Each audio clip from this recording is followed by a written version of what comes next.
Hi hello friends, welcome back to B J kitchen heaven. ಎಲ್ಲರೂ ಹೇಗಿದ್ದೀರಾ? ಎಲ್ಲರೂ ಚೆನ್ನಾಗಿದ್ದೀರಾ ಅಂತ ಅಂದ್ಕೊಂಡಿದ್ದೀನಿ.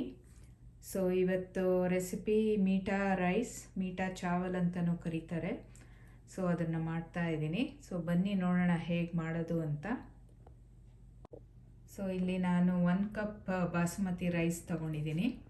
ಸೊ ಇದನ್ನು ಒಂದು 2-3 ಸರಿ ಚೆನ್ನಾಗಿ ವಾಶ್ ಮಾಡಿ ಇದನ್ನು ಒಂದು 20 ನಿಮಿಷ ನೆನೆಸಿಡಬೇಕಾಗತ್ತೆ.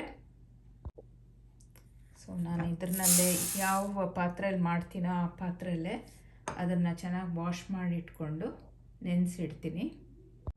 ಸೊ ಅಕ್ಕಿನ ಒಂದು 2-3 ಸಾರಿ ವಾಶ್ ಮಾಡಿ ಇಟ್ಕೊಂಡಿದ್ದೀನಿ. ಸೊ 1 ಕಪ್ ರೈಸ್ಗೆ 4 ಕಪ್ ನೀರು ತೊಗೊತೀನಿ. ಸೊ ಅದನ್ನಲ್ಲೇ ನೆನೆಯಲಿ ಒಂದು 15-20 ನಿಮಿಷ. ಆಮೇಲೆ ಇದನ್ನು ಬೇಯಕ್ಕಿಡೋಣ. ಸೊ ಈಗ ಒಂದು 20 ನಿಮಿಷ ಆಗಿದೆ. ಈಗ ಇದನ್ನು ಸ್ಟವ್ ಮೇಲೆ ಇಡೋಣ. ಸೊ ಸ್ಟವ್ ಮೇಲೆ ಇಟ್ಟಿದ್ದೀನಿ. ಸ್ವಿಚ್ ಆನ್ ಆಗಿದೆ. ಸೊ ಇದಕ್ಕೆ 1 ಸ್ಪೂನ್ ಎಣ್ಣೆ ಹಾಕ್ತಾಯಿದ್ದೀನಿ. ಸೊ ಇದು ಒಂದು ಮುಕ್ಕಾಲು ಬೇಯಬೇಕು, 90% ಕುಕ್ ಆಗಬೇಕು. ಆಮೇಲೆ ಇದು ನೀರನ್ನ ಡ್ರೈನ್ ಮಾಡ್ಕೊಳ್ಳೋಣ. ಸೊ ಈಗ ನೋಡಿ ಆಲ್ಮೋಸ್ಟ್ 90% ಕುಕ್ ಆಗಿದೆ. ಸೊ ಒಂದು 15 ನಿಮಿಷ ಆಗಿದೆ. ಸೊ ಈಗ ನೀರನ್ನ ಸೋಸ್ಕೊಳ್ಳೋಣ. ಸೊ ಸೋಸ್ಕೊಂಡಿದ್ದೀನಿ. ಸೊ ಈಗ ನಾನು ಅದೇ ಪ್ಯಾನ್ನ ಯೂಸ್ ಮಾಡ್ತಾ ಇದ್ದೀನಿ. ಇದಕ್ಕೆ 1 ಸ್ಪೂನ್ ತುಪ್ಪ ಹಾಕ್ಕೊಳ್ಳೋಣ, 1-2 ಸ್ಪೂನು.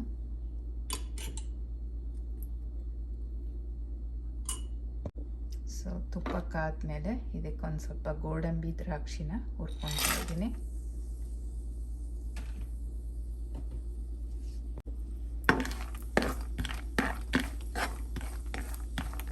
ಸ್ವಲ್ಪ ಕೆಂಪಗಾಗಲಿ. ಇದನ್ನು ಒಂದು ಪ್ಲೇಟಿಗೆ ತೆಗೆದಿಟ್ಕೊತೀನಿ.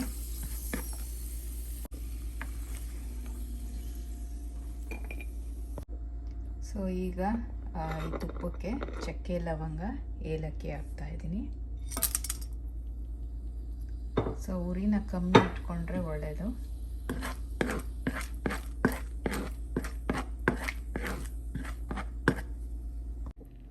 ಸೊ ಈಗ ಒಂದು ಮುಕ್ಕಾಲು ಕಪ್ ಆಗಷ್ಟು ಸಕ್ಕರೆ ಹಾಕ್ತಾಯಿದ್ದೀನಿ.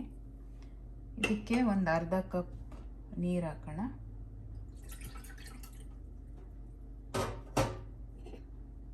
ಸೊ ಅರ್ಧ ಕಪ್ ಆಗಷ್ಟು ನೀರು ಹಾಕ್ತಾಯಿದ್ದೀನಿ.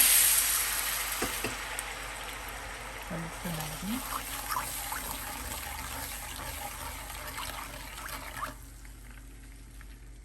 ಸೊ ಸಕ್ಕರೆ ಎಲ್ಲ ಸ್ವಲ್ಪ ಕರಗಲಿ.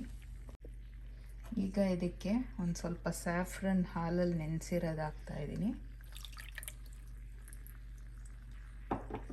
ಆಮೇಲೆ ಒಂದು ಚಿಟಿಕೆ ಅರಿಶಿಣದ ಪುಡಿ ಹಾಕ್ತಾಯಿದ್ದೀನಿ. ಸೊ ಇದು ಕಲರ್ಗೆ. ಸೊ ಕಲರ್ ಯೂಸ್ ಮಾಡ್ತಾ ಇಲ್ಲ ನಾನು, ಯಾವುದೇ ಆರೆಂಜ್ ಕಲರ್ ಆಗಲಿ ಏನು. ಸೊ ಅದಕ್ಕೆ ಬದಲಾಗಿ ನಾನು ಸ್ಯಾಫ್ರನ್ ಆಮೇಲೆ ಅರಿಶಿಣದ ಪುಡಿ ಹಾಕ್ತಾಯಿದ್ದೀನಿ. ಸೊ ಈಗ ಕುದೀತಾ ಇದೆಯಲ್ಲ, ಈಗ ಇದನ್ನು ರೈಸ್ನ ಆವಾಗಲೇ ಡ್ರೈನ್ ಮಾಡಿ ಇಟ್ಕೊಂಡಿದ್ವಲ್ಲ ಅದನ್ನು ಹಾಕೋಣ.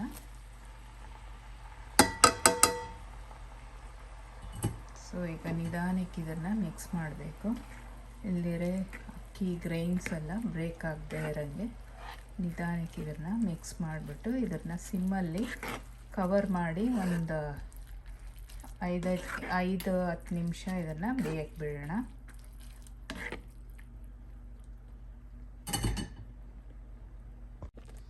ಸೊ ಇದನ್ನು ಕವರ್ ಮಾಡಿ ಈಗ ಒಂದು 5 to 6 ಮಿನಿಟ್ಸ್ ಇದು ಕುಕ್ ಆಗಕ್ಕೆ ಬಿಡೋಣ, ಸಿಮ್ಮಲ್ಲಿ ಇಟ್ಕೊಳ್ಳೋಣ. ಸೊ ಈಗ ಒಂದು 5 ನಿಮಿಷ ಆಗಿದೆ. ನಾನು ಈಗ ಸ್ಟವ್ ಆಫ್ ಮಾಡಿ ಇದನ್ನು ಹಾಗೆ ಒಂದು 10 ನಿಮಿಷ ಅದು ಕವರ್ ಆಗೇ ಇರಲಿ. ಸೊ ಈಗ ಒಂದು 10 ನಿಮಿಷ ಆಗಿದೆ. ಸೊ ತೆಗಿಯೋಣ. ಸೊ ಈ ಗೋಡಂಬಿ ದ್ರಾಕ್ಷಿನ ಈಗ ಇದ್ರ ಮೇಲೆ ಹಾಕೋಣ. ನಿಧಾನಕ್ಕೆ ಮಿಕ್ಸ್ ಮಾಡಬೇಕು.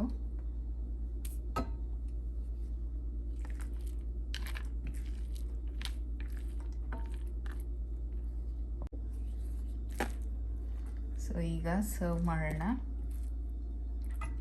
ಸೊ ನೋಡಿ, ಇನ್ನು ಸ್ವಲ್ಪ ನೀರೇನಾದರೂ ಇದ್ದರೆ ಇನ್ನೊಂದು ಸ್ವಲ್ಪ ಹೊತ್ತು ನಾವು ಒಲೆ ಮೇಲೆ ಆನ್ ಮಾಡಿಬಿಟ್ಟು ನೀರೆಲ್ಲ ಇಮ್ರೋ ತನಕ ಅದನ್ನು ಹಾಗೆ ಬಿಡಬೇಕು. ಸೊ ಮೀಠಾ ರೈಸ್ ರೆಡಿಯಾಗಿದೆ. ಸೊ ಬನ್ನಿ ಇದನ್ನು ಸರ್ವ್ ಮಾಡೋಣ. ನೋಡಿ ಎಷ್ಟು ಬ್ಯೂಟಿಫುಲ್ ಆಗಿದೆ, ಒಂದೊಂದು ಅಗಳೂ ಸಪ್ರೇಟಾಗಿದೆ. ಸೊ ಮೀಠಾ ರೈಸ್ ರೆಡಿಯಾಗಿದೆ.